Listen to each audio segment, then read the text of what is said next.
Almost 3 miles below this formation of American flying fortresses, there lies Marienburg in East Prussia. Up to this moment, one of the most important cogs in Germany's war machine. The specific target on which this lead bombardier is lining up his bomb sight is the Focke-Wulf 190 plant. Up to this instant, this aircraft factory has been accounting for almost 50% of Germany's total FW-190 fighter assembly. Bombs away. Tons of bombs rain down in a tight pattern of destruction. This, remember, is no area attack. It is an assault on one single target, and any bomb that falls outside that target has failed to achieve its purpose. The assembly of fighters in this Focke-Wulf factory has come to a sudden and violent end. To many, the bombing of Germany probably seems to be little more than a series of capricious adventures, one attack unconnected in any way with the one that preceded it or the one that will follow it. It is easy for the average citizen to envision the positions of ground armies because of maps like these, which make the positions of the contesting forces quite clear. It is harder to express so graphically the progress of a bombing program. Yet there is a real line in this battle of Germany, not a geographical front, but an industrial one. In the British Isles, there are the Allied air forces. On the European continent, we have Regensburg, Marienburg, Bremen, Oschersleben, Warnemünde, and Kassel. These are the major German fighter assembly plants, and as such are actually the center of Germany's industrial defense line. However, these are only the places where the aircraft is assembled into the finished fighting machine.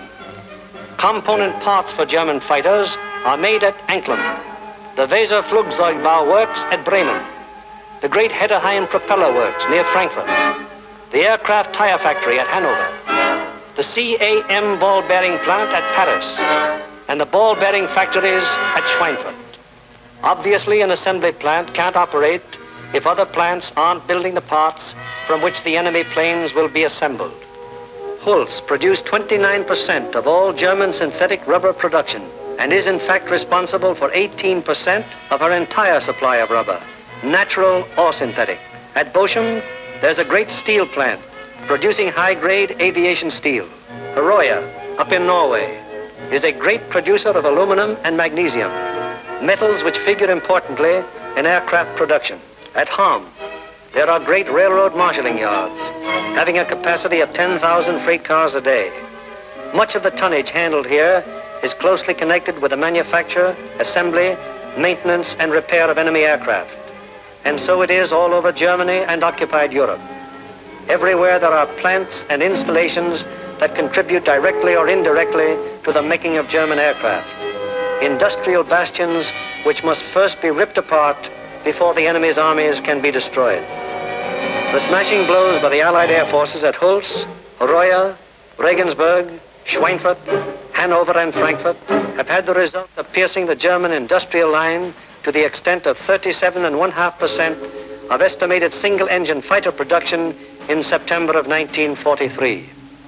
If this rate of drop continues, there can be only one result: the eventual disappearance of the Luftwaffe as a defensive force. But these attacks have had other far-reaching effects. For instance, in January of 1943, just when the 8th Bomber Command had started daylight attacks against Germany proper, 42% of the German fighter strength was concentrated in Western Europe, 33% of it in Russia, and 25% in the Mediterranean area.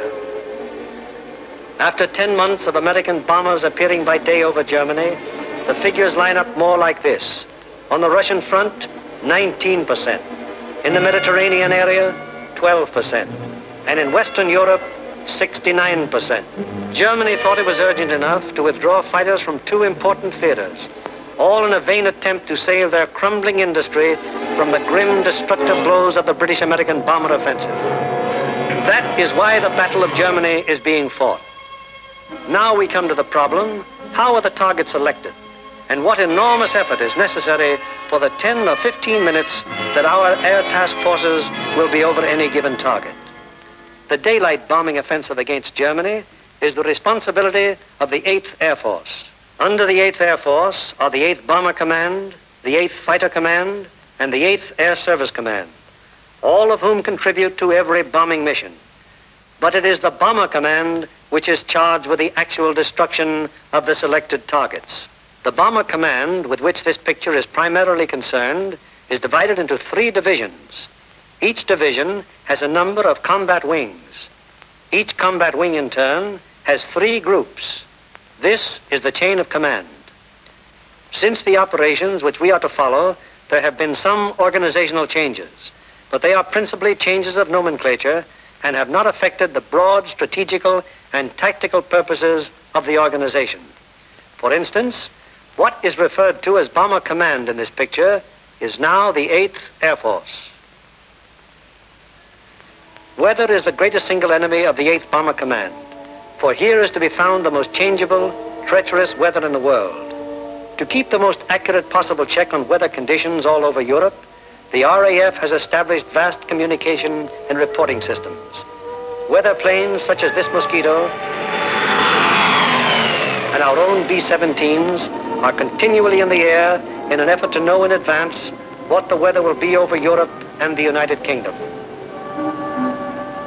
Men like this supply a major portion of the data from which 8 main weather maps of Europe and of the United Kingdom are drawn each day.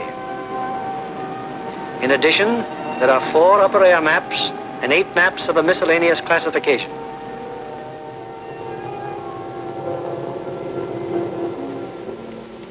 In this room, all weather information is collected, coordinated by the RAF, and sent out by teletype to every responsible command.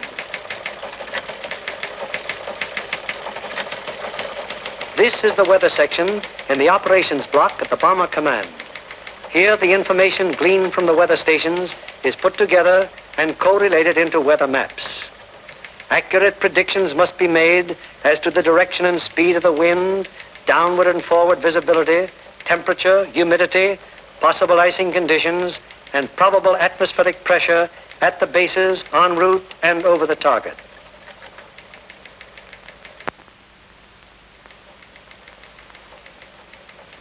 Upon the findings made in this room will depend whether or not there will be an American bombing of a German target tomorrow.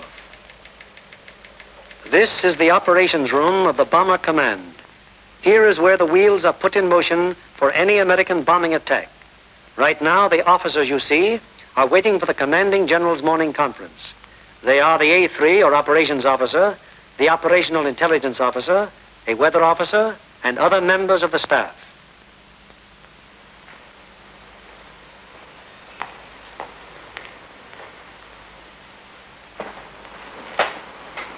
What's the weather prospects today, Major? It looks like most of Germany will be pretty good, sir. But we have a warm front approaching from down here, which we do not expect to affect the bases until late in the evening. How's the weather at Anklam?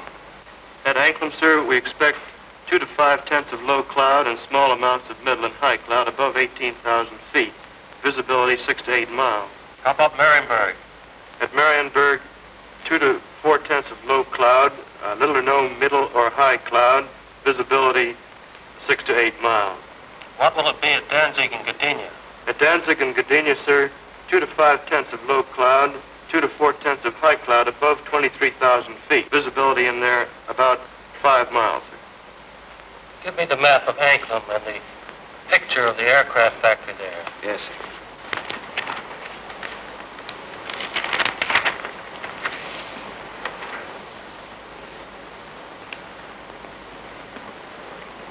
All right, Marienburg, the Focke-Wulf factory. Yes, sir.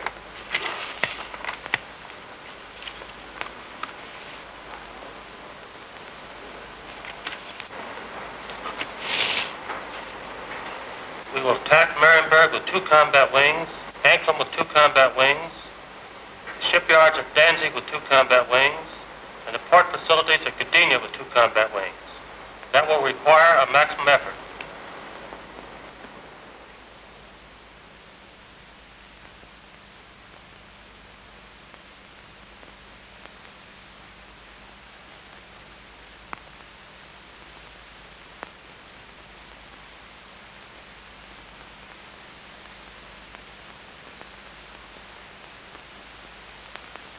Now the various specialist officers then go into action. This is the operational intelligence section. Here are target files containing complete information as to the type, construction, and vulnerability of the targets. This data is gathered both from photo interpretation of aerial pictures and from confidential ground sources. On the basis of this information, the aiming point for the attack will be selected. The aiming point is a building or installation in the approximate center of the target. Here, operational research experts are minutely studying the architectural and construction details of the targets. It will be their duty to recommend, on the basis of studies previously made, the types of bombs and the proper fusing to accomplish the greatest possible destruction of the objective. These studies of the Arado factory at Anklam are immensely important, since the nose and tail fuses of the bomb can be adjusted to give varying degrees of delay between the time of initial impact and the explosion. For example, an improperly fused bomb would react something like this. Result, very superficial damage that may hardly even cause delay in production. On the other hand, here's what happens when a properly fused bomb strikes the same factory. Two bombs of exactly identical weight and explosive power have totally different effects because one was fused properly and the other was not. It is the responsibility of the operational research section to determine proper bomb fusing. Here, the commanding general and the operations officer are working out the overall planning of each of the missions with the staff bombardier, the staff navigator, and the flak officer. This is a complex business because of the multiple nature of the attack. We'll attack Anklam 1 hour before we attack the other targets. That should draw most of the German fighters on the Anklam force. The Anklam force is big enough to take care of itself. You mean along the same course, sir? No, send them a little south. They'll act as a better diversion. This would be the best place across the coast from the standpoint of pilotage. But, sir, the flak concentration at that point is quite heavy, the heaviest along the coast. We could rather move them a little further south, what the general suggests, and they would not run into flak difficulties at that point. How is that for the navigation viewpoint? Well, that's a very good landfall, sir.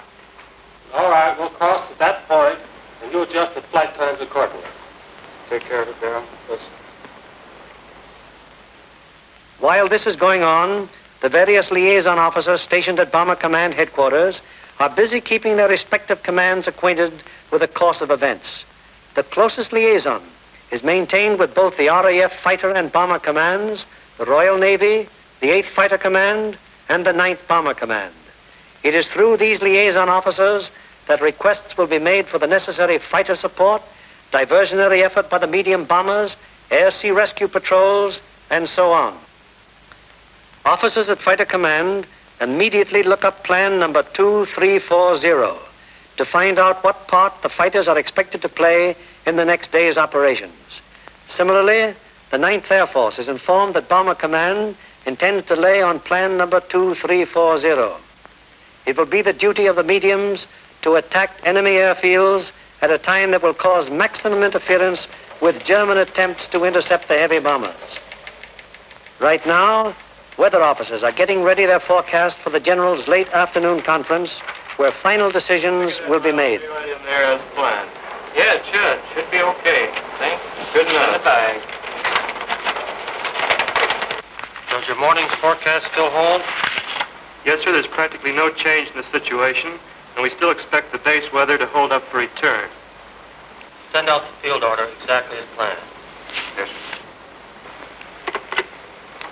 Get me the 1st, 2nd, and 3rd divisions on a conference call, please. All ready with your conference call. Go ahead, please. Can you scramble? Okay. Over. Okay, over. Over. Okay, there's a mission tomorrow. Maximum effort with 5 task forces. The 1st task force, comprising 6 groups of the 1st Division, will hit 3948. 3948. Secondary, 8731. 8731. Last resort, 9009. 9009. The 2nd task force, comprising 5 groups of the 3rd Division, will hit 6848. 6848. Secondary, 6424. 6424. Last resort, 5381. 5381. The third task force will comprise 4 groups of the 2nd Division, which will hit 6424. 6424. Secondary 5381. 5381. Last resort, any industrial target of importance in Germany. Okay. The 1st and 3rd Divisions will each dispatch 1 air. The field order now goes over the teletype to all interested units and command. The first step has been taken in the sequence of events that will finally result in bringing our planes over the targets and discharging their bomb loads.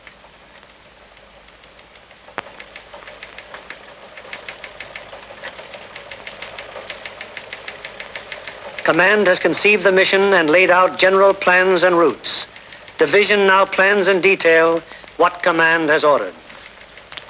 The actual time of assembly of the various task forces is determined. The combat wings are assigned to their specific task forces, and the routes from assembly to rendezvous points and the target are charted. Many considerations go into the selection of the routes. Here is the commanding general of the 1st Division, which you will remember has 2 targets for tomorrow, Anklam and Gdynia. Control point here at 0 hour. Another control point here for the northern unit, 0 plus 40 minutes. The other friendly... From that timing, where will that put our northern force at the time that our southern force hits the IP? The northern force should be about the east coast of Denmark at that time, sir. It looks like we're going to catch all the fighters on the southern force, aren't we? Looks very much that way, sir. I think we'd better bend that route around so it's headed toward Berlin. If we can pin those German fighters down in Berlin until we can get started home, they'll never catch us. At the 2nd Division, the target for tomorrow is Danzig. Danzig, eh? That's fine. How many ships will we have for tomorrow? Well, sir, if you recall, General, on our last mission we had heavy battle damage, and not all those aircraft are repaired yet.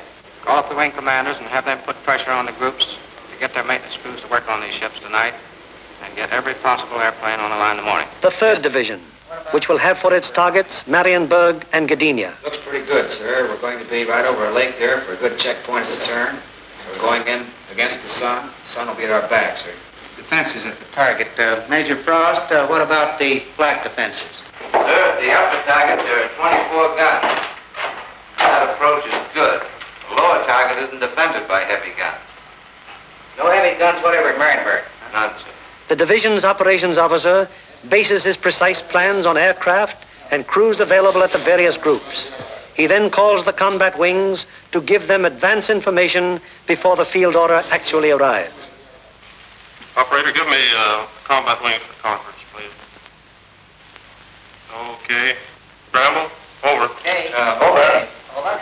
Over. For tomorrow, 1st Bomb Division will be called on for 2 task forces. First task force will be made up of 2 combat wings on targets 3, 9, 4, 8. 3, 9, 4, 8. 4, 8. 8, 7, 3, 1. 8, 7, 3, 1. Last resort 9009. 9, 0, Lead group in this task force. Okay, ready to scramble? Over. Okay. Over. There'll be a mission tomorrow, and I want 2 groups from each combat wing. The target will be primary 6424. 6424. Secondary 5381. 5381. The last resort will be any industrial target of importance in Germany. Okay.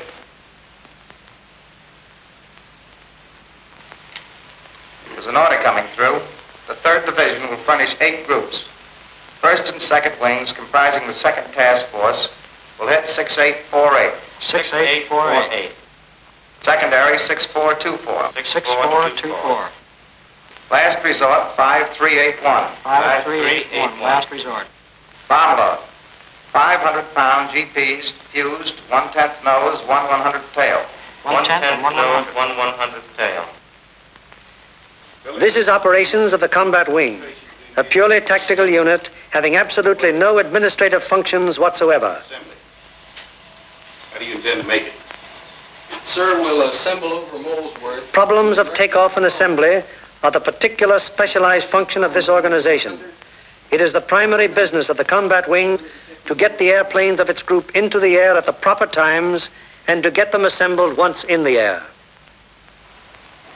Field order requires that we provide the 2nd Combat Wing and the 2nd Air Task Force. 89th Group will lead, 81st Group will be high, and the 63rd Group will be low. That means that Colonel Whitten will lead the combat wing on this mission? That'll be fine. The Bomber Command has asked for a maximum effort. That means every available plane is to be gotten into the air. Ramsey, this field order has called for 3,100 gallons for the H's due to the distance. Now, they've called for maximum bomb load. How about that for the weight?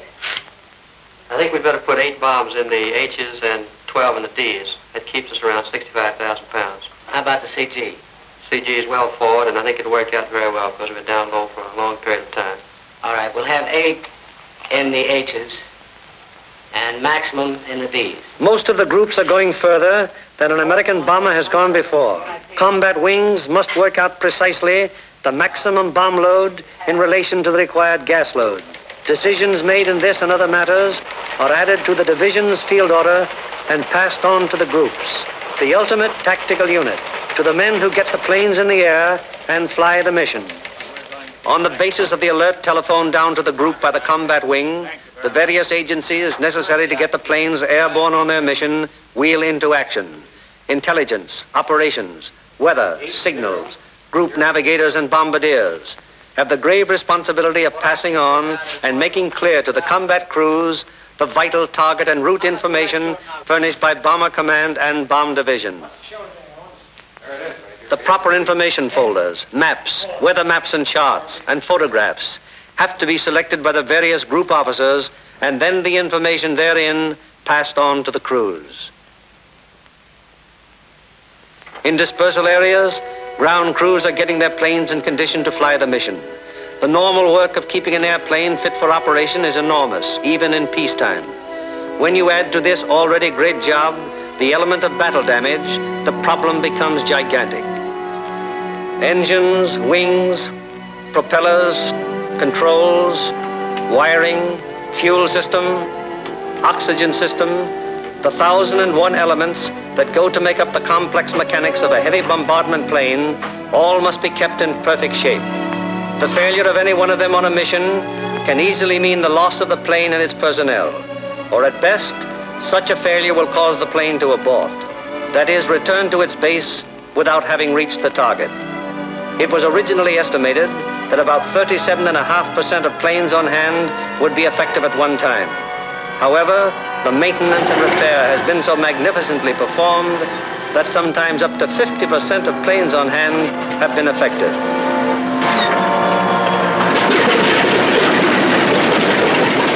Ordnance is already at work, getting the bombs in their racks and loading ammunition onto the plane. These are 100-pound incendiaries.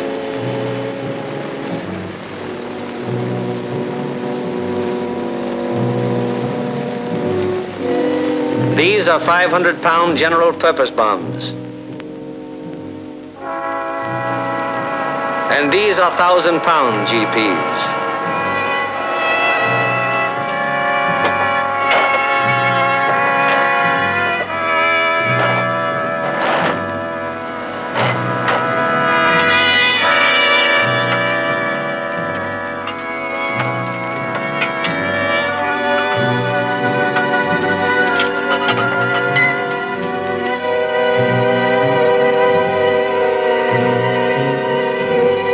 Bombs have to be placed in their racks very carefully. One bomb sticking in its rack through careless placement might make a whole mission useless so far as that individual plane goes.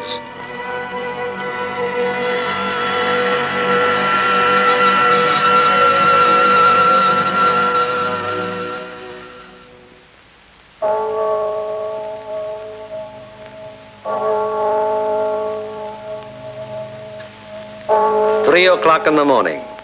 All over England at this exact moment, American air crews are being roused from their sleep. Okay, fellas, roll out. We have a mission this morning. Breakfast in half an hour. Captain Kirk, Captain Thompson, Lieutenant Buska, Ackerson, Holloway, and Hawker scheduled to fly. We'll snap it up. 3 o'clock. This is a hell of a time to get a man out of bed. Said it, Doc.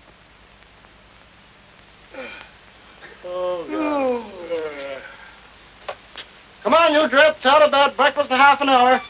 Come on, Nick. Rise and shine.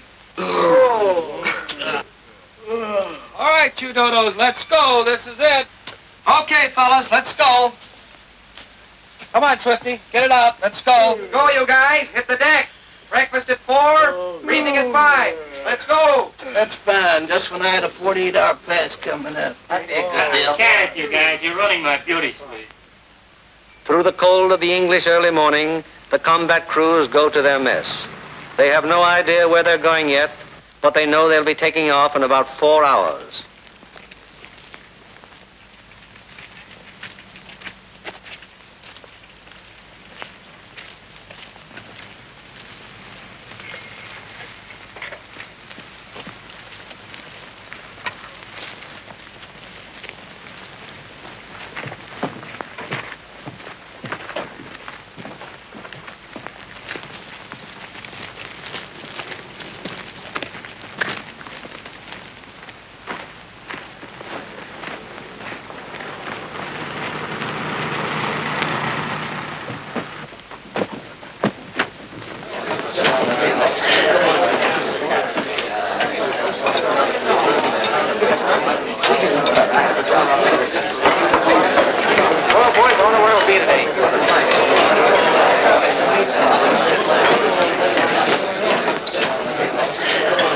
How do you figure those Jerrys will be today? What do you think, Doc? They'll be shooting at us.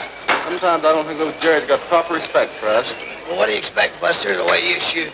Gee, look who's talking. You couldn't hit a cow in the flank with a bow feather. Yeah, well, how about those 2 Jerrys I slapped down over at Swainford? I'll tell you what happened there. They heard that I was on a tail guns and they fainted from fright, that's all. And so it goes. The 4,000 men who will go on this mission all know it will be a rugged deal.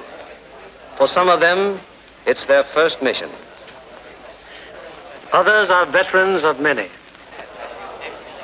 Happy to get through. Now, at all the groups in the bomber command, the air crews are assembling in the briefing rooms to learn the target for today. Okay, boys, let's go.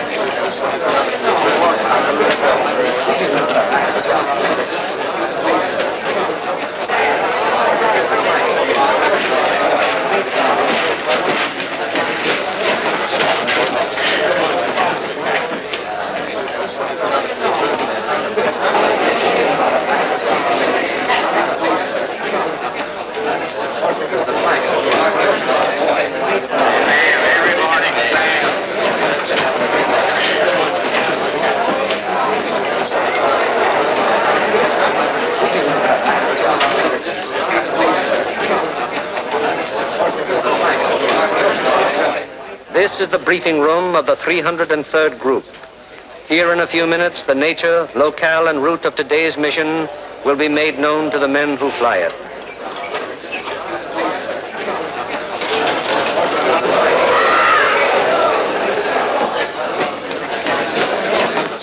The target for today is Anklam. Specifically, you are to destroy the Arado factory.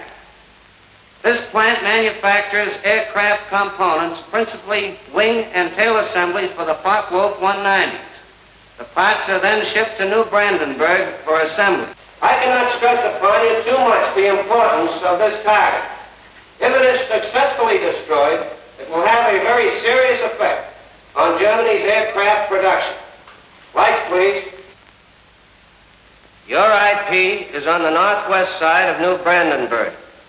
Your heading on your run-up will be 45 degrees true. Immediately after your turn, you have an aerodrome on your right, almost directly north of the town. You should be able to pick out Friedland, 6 miles to your right and halfway between your IP and the target. Along this route, you should be able to see the main line railroad and the main road. From Friedland, the main road moves in toward your run-up and goes into Anklam. But the railroad terminates at Friedland. Shortly after passing Friedland, you will see a peculiarly formed wooded area On the right of your course. From here, pick out the aerodrome slightly southwest of the city and the intersection of the main railroad and the Peene River just outside of the town to the north. Night target map.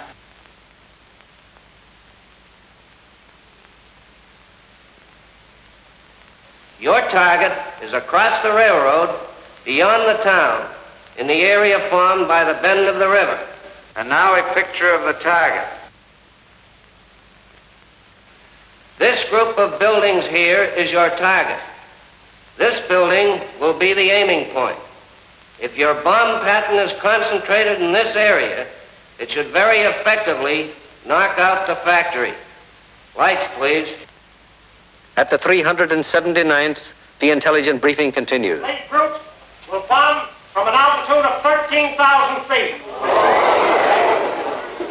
We feel that this low altitude will be equalized by the element of surprise which is with us, and it should ensure a thorough and complete finding of the target. Another task force is hitting the FW-190 assembly plant at Marienburg. If the two missions are successful, 65% of Jerry's remaining FW-190 production and assembly facilities will be destroyed. At the 384th. Other forces are attacking submarine yards, aircraft assembly plants, and units of the German fleet at Danzig and Gdynia. If these attacks succeed, they will destroy 13.5% of Germany's remaining U-boat construction and will destroy or immobilize a large section of the German Navy. The overall result of all four attacks will be to show the Hun that his efforts to protect his key industries by moving them to the east will be unsuccessful. It'll show him that we will seek out his industry and destroy it wherever he places it. At the 351st, the intelligence briefing is completed. Your secondary target this morning is the air park at Tutov. This contains a Focke-Wulf assembly plant, a bombardier school, and you'll love this. It's the country club of the German Air Force. Should you be unable to bomb either of those two targets, then in that case, you'll attempt to bomb the last resort target, which is the Hankel assembly plant at Rostov. This is the only complete Hankel unit in North Germany. It should be easily identified by the airfield adjoining, which has 6 intersecting runways running from 1,000 to 1,600 yards, and they're full of nice, fat, juicy Hankels. A weather officer briefs the crews of the 305th group going to Gdynia. The synoptic situation today is this. We have a high-pressure system centered over northwest Europe, up here near Finland, extending southwestward down across the British Isles, causing an influx of south and southwesterly air going up in this direction, hence causing little or no cloud in the area up there and toward your target. There are no fronts to affect your route today except a frontal system off to the west, which will cause an increase of medium and high clouds as you come back across the North Sea. Lights, please. At takeoff time, there will be 0 to 3/10 low clouds, also a layer of high clouds above 23,000 feet, 4 to 6/10 in amount. Also a middle layer of clouds in there between 10 and 12,000 feet. These medium and high clouds decreasing out over the North Sea to 3 to 5/10 each in amount.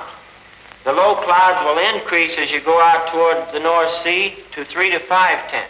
Base 1,500 to 2,000 feet, tops 4 to 5,000 feet. There will be some fog patches over England, visibility 1 to 2 miles, except in those fog patches 500 to 1,000 yards. Visibility increasing rapidly out over the North Sea and the remainder of your route to 4 to 6 miles. The high clouds continuing 3 to 5/10, and also the middle clouds on toward the target, decreasing to 0 at the target.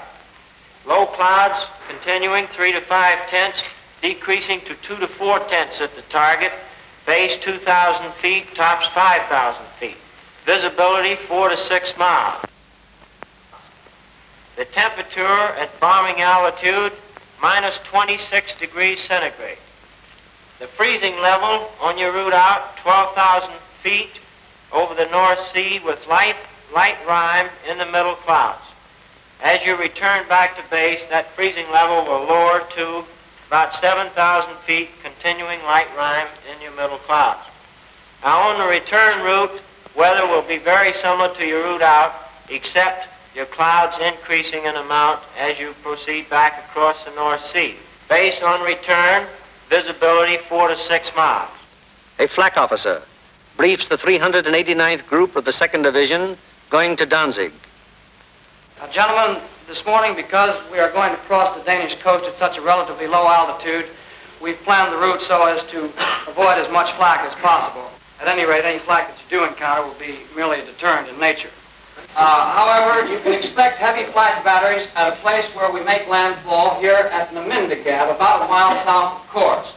Also, there are known to be other heavy batteries 8 miles south of Kursk, there on the coast at Hen. Other batteries are known to be located here at Korsor, 20 miles south of Kursk, on the island of Skelland. From then on, the target, you will have very little flak. Now, while you're crossing the coast and when you're over aerodromes and cities in Denmark, you are advised to take evasive action. Now then, when you get to the target itself, your anti-aircraft fire from the ground will be known to be supported by fire from naval units. Now, for those of you who have never been fired on by a naval unit, I want to add that naval units can put up a hell of an intense barrage, and you want to look out for it. An operations officer briefs the crews of the 94th Group of the 3rd Division. This group is leading a formation to Mariensburg today. The 880th will be high group and the 764th will be low group. Bomb load of each ship will be 3 1,000-pounders, fuse 1/10 nose and 1 100th tail. Get that, bombardiers. You'll also carry 5 M47A incendiaries. You'll have full Tokyos, 1,000 gallons extra. Takeoff will be normal, assembly 1,000 feet over the field. After takeoff and assembly, proceed up this line to this point. This will be your combat wing assembly line. You'll leave the coast at this point here, that's splasher 15. Let's not have any stooging around over England, it's a long haul. The 57th combat wing will follow us today in a 3-mile interval. Now to the 95th Group. B-26s will be hitting the Lille area and the lowland at approximately 0 hour minus 40 minutes. One group of P-47s will strike the Warden area and join us for escort on the way out, joining us at approximately this point here. All other forces are using approximately the same route today. Just one point, and that's that the Anklam force will probably pass us coming out as we're on our way in. You should see plenty of air activity. Let's hope that most of it is ours. The climb will commence at the English coast, climbing at 150 miles an hour, 100 feet per minute. We should reach bombing altitude approximately the Danish coast, and under no circumstances should the Danish coast be crossed at less than 12,000 feet. We will drain Tokyos as soon as possible. We should have plenty of gas. We figure approximately 400 gallons overload. At the 100th, the operations briefing is completed. Fly loose formation today with groups echelon to the right until a point 75 miles from the enemy coast, where a normal combat wing formation will be assumed. For visibility, everybody use Aldous lamp. The Royal Navy will be out patrolling the sea routes, so any crews that have to ditch will probably be rescued very quickly. The Commanding General of Bomber Command asked us to put out a special effort today, so let's give it to him. The commanding officer of the group invariably has a few words to say. Men, the going's going to be rough. You're going to have to bow your necks in there and stay in there and pitch every minute. Now, gentlemen, this is the type of target you don't want to have to go back after the second time. If you fly a good, tight formation, get a good, dense pattern on that target, we won't have to. This Anklam crowd down here may pull most of the fighters off of us. However, that's just a guess. So particularly for you gunners, you've got to be on the ball from the Danish coast onto the target. Flak will be heavy, probably accurate, but you've been through worse before. Remember that your biggest enemy is still the single-engine fighter plane. Now, you bombardiers, take your time in going in on your releases. And don't allow the flak to worry you. It's merely to break up your formation. Now, if you get in any trouble up in this area, remember you can always board Sweden. Get on, it's a neutral country. And it's close over there. Could be rough. I don't think it'll be too bad. And whether it's easy or rough, I'll be sitting out in front, taking the whole works in. The main briefing over, the pilots, navigators, bombardiers, radio operators, gunners receive separate specialized briefings. These briefings are very technical and very thorough, and are held so that every member of the combat crew will understand exactly what he can expect and what is expected of him. Any lack of thoroughness here might very well result in the failure of a mission. As dawn breaks over the English countryside, it finds the ground crews still working grimly in an effort to get every plane in the air that is scheduled to be dispatched.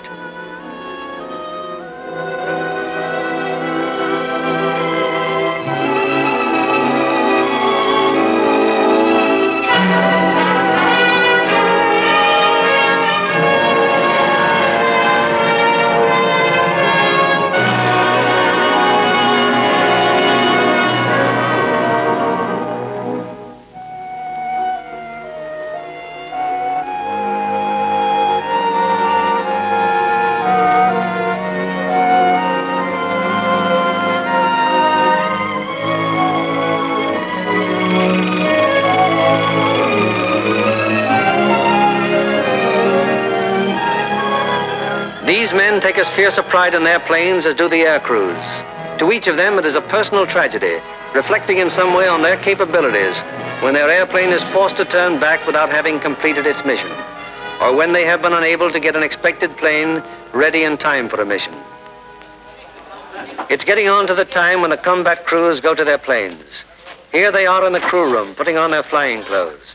Clothes and equipment especially constructed to ward off the intense sub-zero cold which they will encounter so shortly.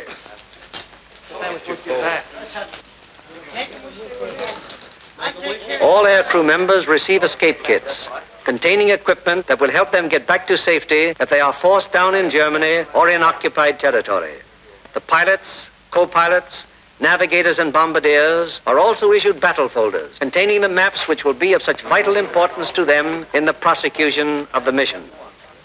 The men turn in all personal papers and valuables, which might serve to give the enemy information in case of capture. Some of the crew members turn to their chaplain, whose ministrations are always available to the men of the bomber bases. Most of all, because they have been being my God, for all who are concerned with all my love. I firmly resolve with the help of thy gracious sister, confess my sins, do penance, amend my life, amen. Misericorde vestra omnipotens Deus et misericors vestus perducamos ad vitam aeternam. Amen. Indulgentiam absolutionem mission peccatum vestra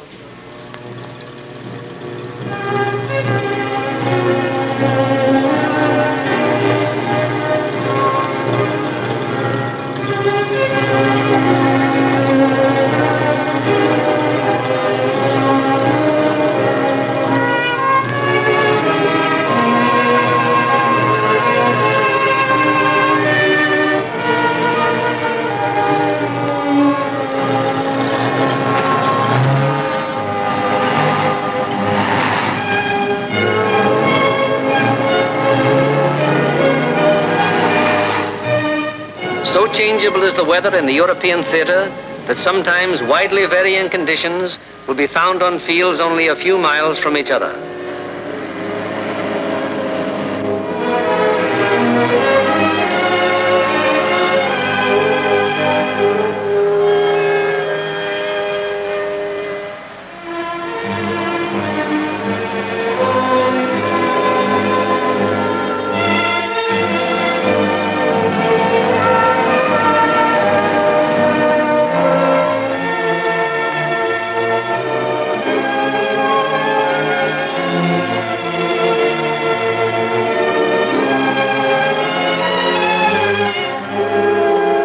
And now the last briefing of all, the final intimate conference around each airplane as the pilots recheck the details of the mission with their crews. Crew members have ceased to exist as individuals. They are now 10-man teams, and on the excellence of their teamwork will depend the success of the operation.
Perimeters of 20-odd fields of the 8th Air Force, more than 400 forts and liberators, with their 4,000 crew members, taxi for the takeoff.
The lead plane of each squadron, upon becoming airborne, proceeds for about 90 seconds. It banks sharply to indicate its turning point, then goes into a slow left turn. Each successive plane in the element turns as soon as the pilot sees the plane in front of him turn. The element of 3 planes levels off at 1,000 feet and returns parallel to the takeoff runway at a distance of about 2 miles. Here the elements start to assemble into squadrons of 6. Continuing to circle the field, the squadrons then go to 2,000 feet, where the group assembly takes place. This accomplished, the group now moves on to the combat wing assembly point. Here is how the group stacks up from the side. The group has a depth of 850 feet. This is how the group looks from above. In the lead squadron, the second element is flown with the nose of the leader slightly behind and to the right of the right wing aircraft, first element. The lead plane of the high squadron flies even with the lead plane, second element, lead squadron. The second element of the high squadron flies with the leader's nose just behind and to the left of the left wing aircraft, first element. Here is the group as an enemy fighter pilot sees it, from head on. The first element of the lead squadron is stacked high left and low right. The first element of the low squadron is stacked high right and low left. Likewise, the first element of the high squadron is stacked high right and low left. All second elements are flown low. The second element of the lead squadron is stacked high left and low right. The second elements of the high and low squadrons are stacked high right and low left. Experience has shown that this arrangement of the group brings to bear on attacking fighters the greatest possible amount of firepower by utilizing to fullest advantage the field of fire of each gun in the formation. Again, it has proved to be the most maneuverable formation from which to execute the primary and all-important purpose of the mission, the dropping of the bomb loads on a precise target.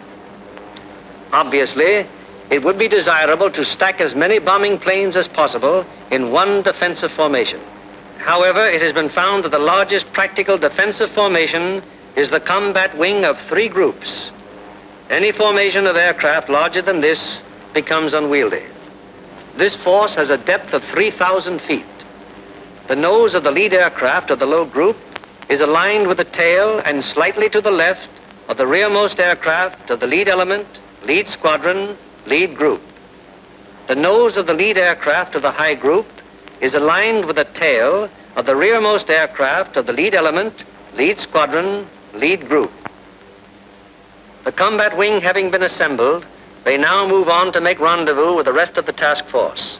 In this case, another combat wing.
from the force which is to attack Anklam is now approaching the Danish coast, and the formation is subject to enemy attack at any moment.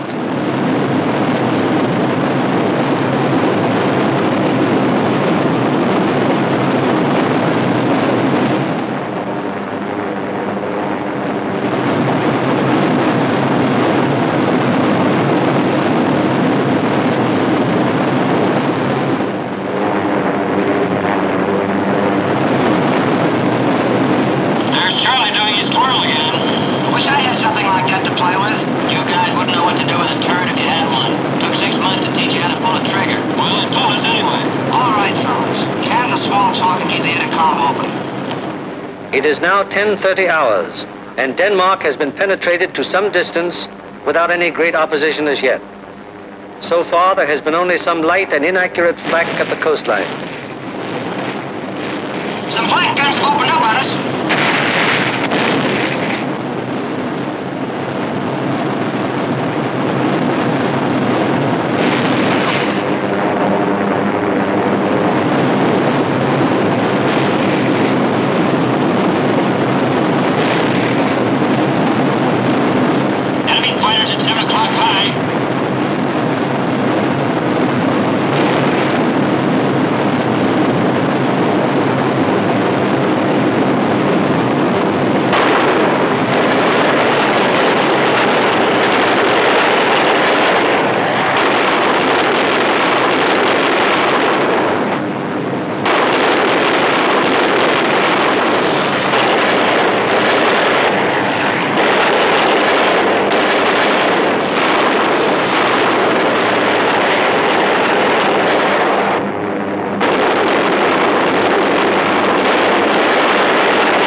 From 10:30 on, the Anklam formation has to contend with constant German fighter attack from all levels and all clock positions.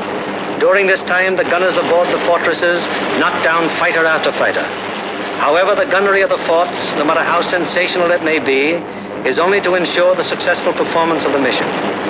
It is not the job or purpose of forts or liberators to seek out action with enemy fighters. They merely defend themselves against enemy fighter attack so that they can destroy their target and bring their crews back safely to their home bases.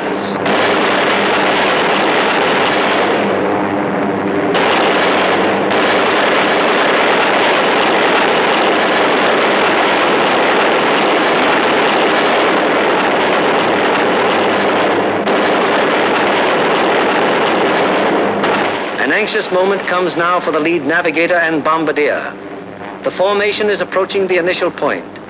That is the point where the wing will turn off and make its bombing run on the target. Upon proper navigation to this point may rest the success of the entire mission. Pilot to left waist gunner. We're over the IP. Release flares. Wade's got it a pilot. Roger. Once the combat wing has reached the IP, it breaks up into 3 component groups, for the wing formation is too unwieldy for a unit bombing operation. As the IP is reached and the lead airplane of the lead group is about to make the turn, it fires 2 red flares, spaced 5 seconds apart. Then the group makes its turn onto the run-up. The low group goes on straight ahead for 20 seconds, then makes its turn. The high group proceeds for 20 seconds beyond the low group's turn, then it turns on to the run-up. The most critical defensive period in the mission has begun. The wing, to accomplish most efficiently its primary purpose, the bombing of the target, has sacrificed its mutual defensive firepower, and the groups are thrown on their own. Now the crucial moment is almost here, the moment around which the entire mission revolves.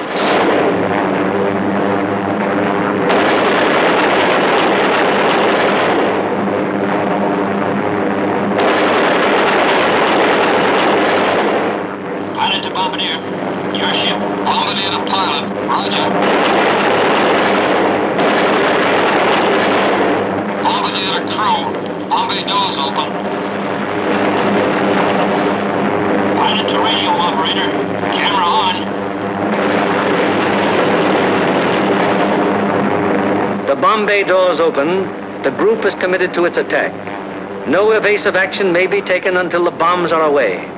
And at this time, the formation is most vulnerable to attack, both from flak and enemy fighters.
An hour later, the second task force comes over the target. Bombs away.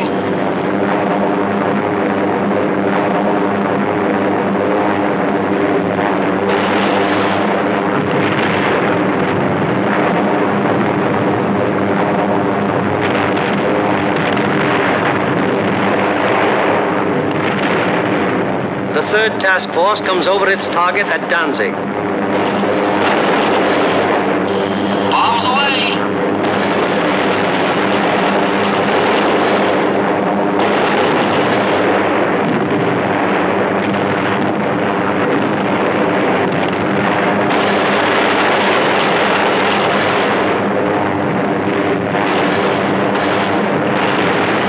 The fourth and fifth task forces arrive over the harbor area of Gdynia.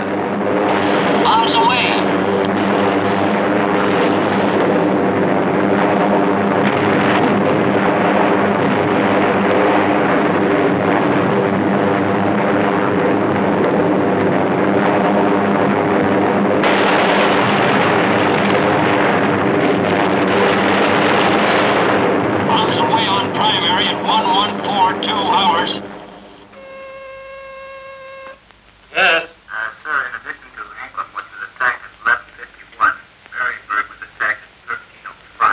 It is standard procedure for the group leader to inform Bomber Command the moment the target has been attacked.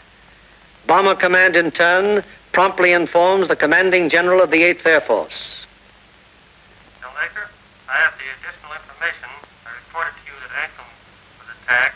All primaries were attacked. We received strike messages on all primaries. Danzig at 1307, Marienburg at 1305, and Gdynia at 1311. Yes? Yes, sir, I'll advise you as soon as they land. After getting bombs away and closing the bomb bay doors, the groups can now defend themselves again, at least to the extent of evasive action against the flak and fighter attack.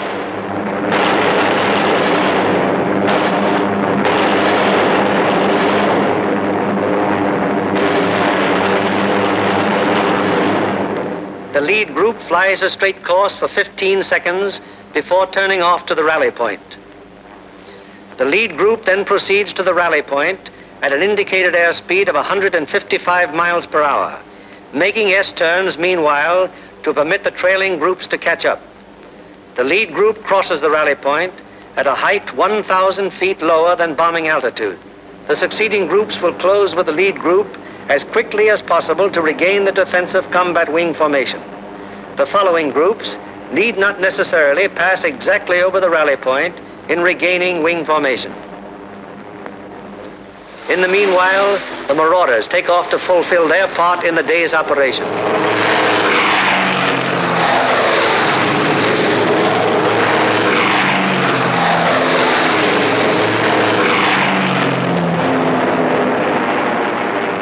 They bomb the aerodrome at Woensdrecht, one of the most important of the enemy's fighter bases.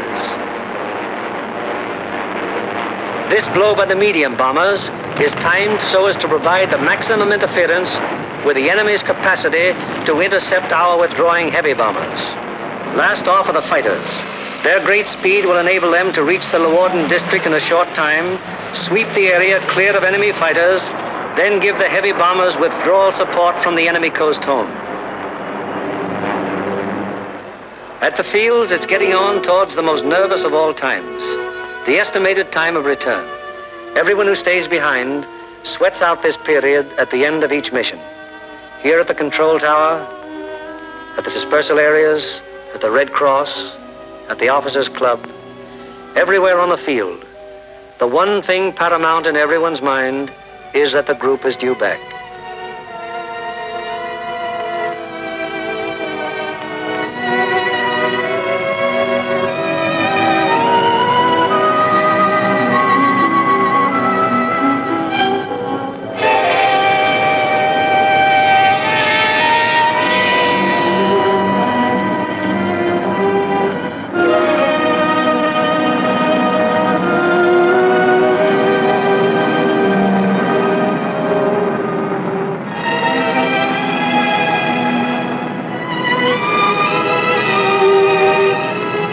Went out to attack the target. How many have returned? 1, 2, 3, 4, 5, 15, 6, 17, 18. 18 dispatched, 18 returned. 23 dispatched,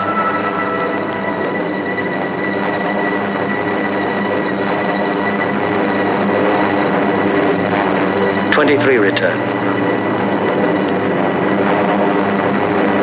However, there are other groups which weren't so fortunate. 18 dispatched, 17 returned. 20 dispatched, 19 returned. 20 dispatched, 14 returned. 19 dispatched, 18 returned. 20 dispatched, 10 returned. 18 dispatched, 8 returned.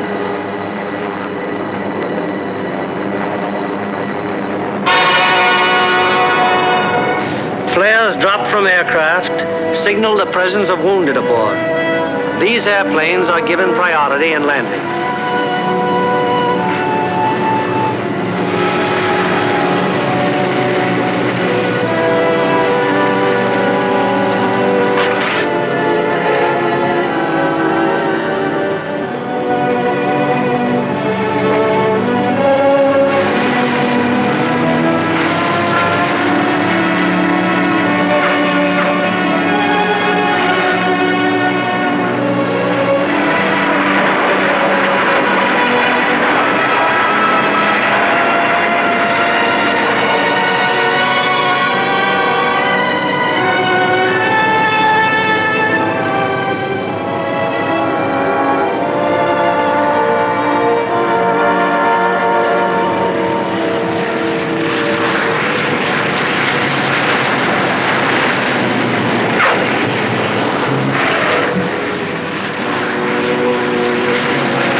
The airmen are home, but their job isn't over yet.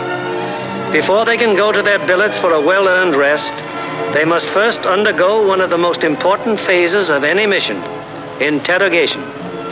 It is highly important to question the crews at the first possible moment after the mission, while their impressions and memories are still fresh.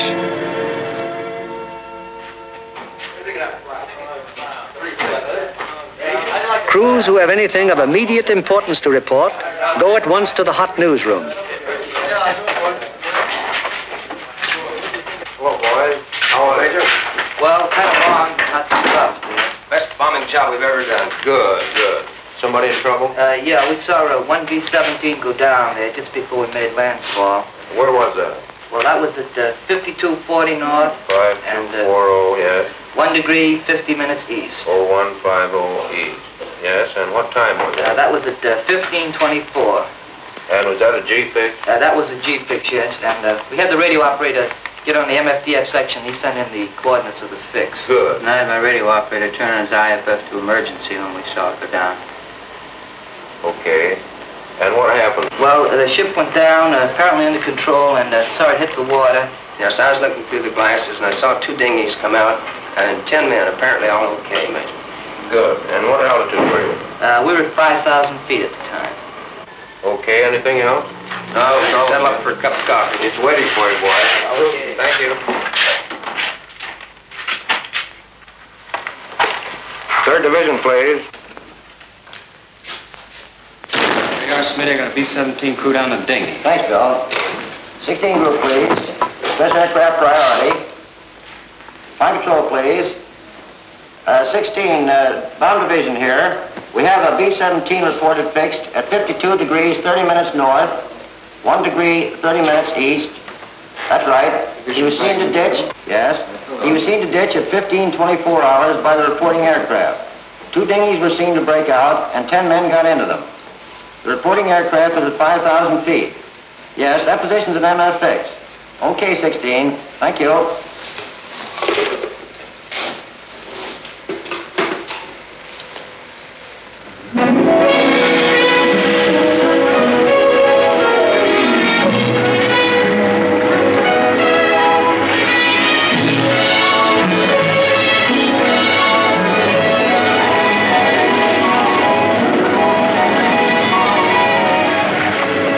In one way or another, scores of our crews are saved by air-sea rescue from the English Channel and the North Sea and returned to combat service. Aside from human values, a trained fortress crew is even more valuable than the plane they man. And the work of the air-sea rescue unit has been of enormous value to the 8th Air Force. The hungry crews are fed enough to hold them until they can be interrogated and get to their regular chow. These men are from the groups that went to Anklam. What time did you go over the target? At 11:43 hours. We went in at 12,000 feet. Did you get your bombs on the target? What about enemy fighter opposition? Well, that's something we consider not discussed. Really? Well, let's get some of the details. Where did it begin, Paul? Well, they first jumped us at 10:30 there just off the Danish coast. And how long did the attack continue? They stayed with us to the target and until 13:27. Then at 13:45, we had another group attack and stayed until 14:05. We had a couple more attacks, and the last one was at 15:26, just off the Danish coast coming out.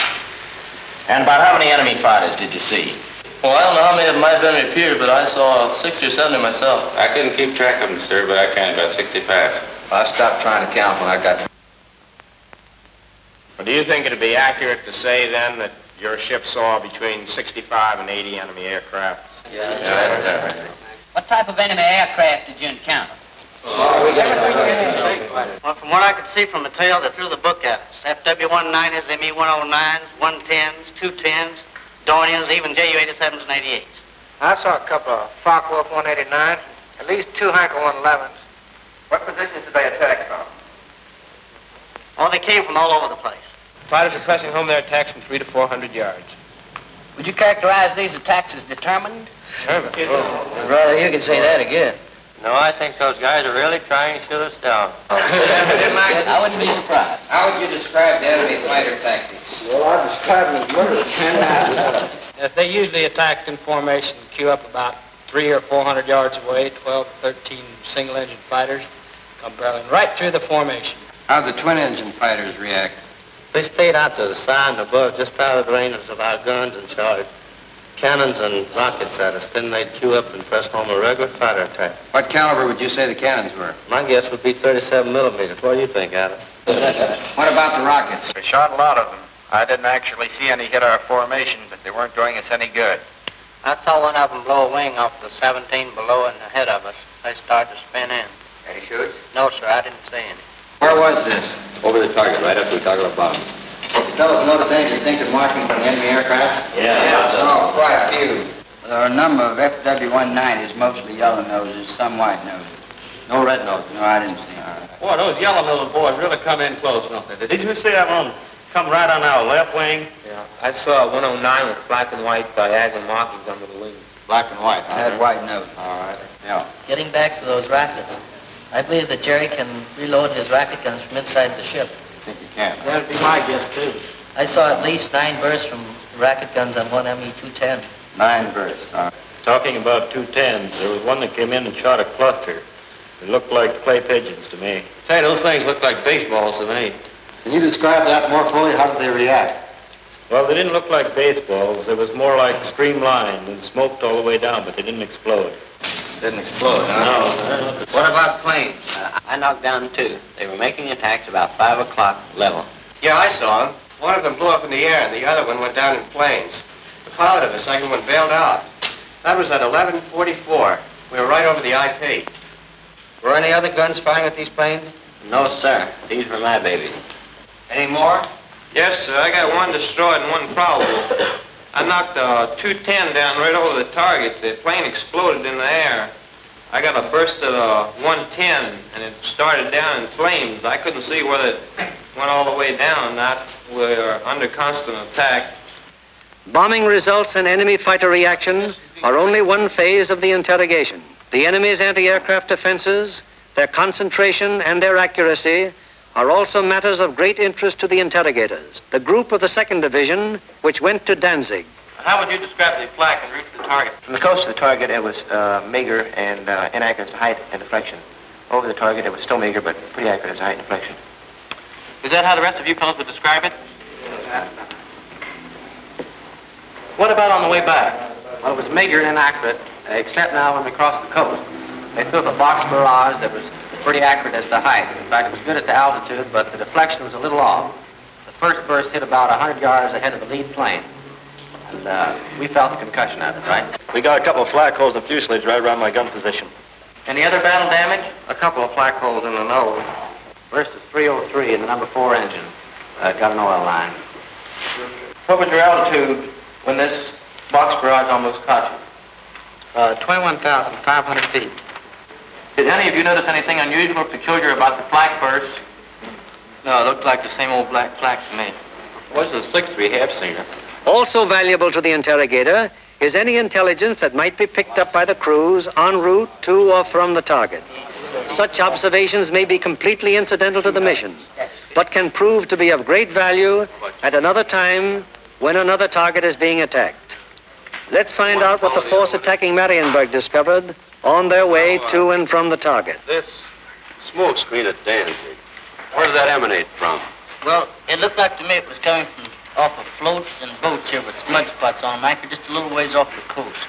Yeah, honey, they were shooting it up from the ground, too, and they get up so high and burst and mushroom out. Would you say it was effective? Well, we didn't pass right over the city itself, so we couldn't say definitely, but it looked like to me it'd be pretty doggone effective. It's all right. You see anything else? Yeah, there's a new airport about 2 miles below Danzig there, south of Danzig. What'd it look like? Pretty large airport with grass runways and a lot of construction at the south end. I seen another one there at Puck. It seemed like to be building runways and some buildings, new buildings like that, quite not to be hangars. Okay. Now, how about military installations? Did you see any of those? Well, south of Stadtdorf in East Prussia, we saw some installations that might have been fortifications. They were large rectangular buildings with red tops. Yeah, there were 2 rows of 4. 4 buildings each? Yes. Good deal. Now, you see anything else? As soon as interrogation of the men is finished, the interrogation forms are checked and general statistics on the group's part in the attack are compiled. All right, let's get going on this report. Okay. B, number of aircraft dispatched. 20. C, number of aircraft attacking the primary target. 20. Hello, I want the A2 duty desk. Hello, this is Norgan 492. Got flash teletype report for you. You ready? The organizational flow which we have observed throughout this picture has now begun to operate in reverse. Information obtained from the crews is evaluated in divisional critiques, conferences in which all responsible group and divisional officers carefully inspect the detailed record of the mission, discuss any failures that may have occurred, and plan to prevent their recurrence. After a particularly large or important operation, there will be a command critique, with the 8th Air Force Commanding General presiding.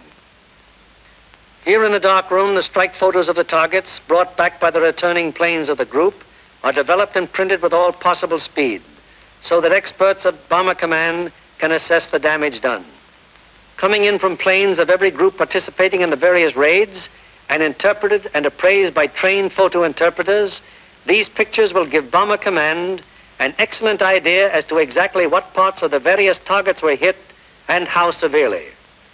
Here, as seen in these pictures taken the following day by photo reconnaissance planes, severe damage has been inflicted on all the major and most of the minor buildings of the Arado factory at Anklam. This is a strike photo showing how Danzig looked during the attack. Very extensive damage has been suffered in the harbor area. Here is an annotated PRU picture of Gdynia as it appeared after the attack. A near miss is seen on the liner Deutschland type. The transatlantic liner Stuttgart does not appear in this picture, although she was seen afire and in the hands of tugboats immediately after the attack, as these strike photos reveal. Aside from the Stuttgart, several ships in the South Basin have been sunk or damaged, including the liner Oceania. Shore installations are also heavily hit. At Marienburg, the PRU photo discloses that the damage was exceptionally severe, almost every building having been destroyed or seriously affected. General Arnold has characterized this attack as the greatest example of precision bombing on record. Other targets will be as thoroughly destroyed.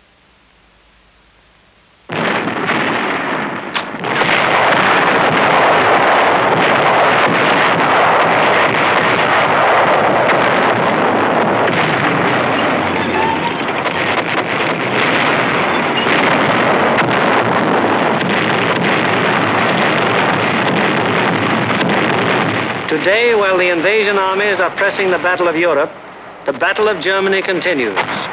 Day by day, whenever weather permits, heavy bombers roar out over the heads of the advancing ground forces, blasting away systematically at vital industrial installations hundreds of miles to the rear of the enemy lines. Now, in contrast to earlier days of strategic bombing, when forts and liberators fought their way alone, fleets of long-range fighters, Mustangs, Thunderbolts, Lightnings, convoy the big bombers all the way to their targets, targets which may be anywhere in German-occupied Europe. The flood of supplies, so necessary to the survival of an army or a nation, synthetic rubber, steel, food, fuel, textiles, this flood is gradually being reduced to a trickle. And finally, even this thin, inadequate stream will die away. Then the German armies in the field and the German workers on the home front will have no food for their stomachs, no clothing for their bodies, no metals for their machines, and no fuel with which to run them. Then the Battle of Germany will be won, and with it, the Battle of Europe.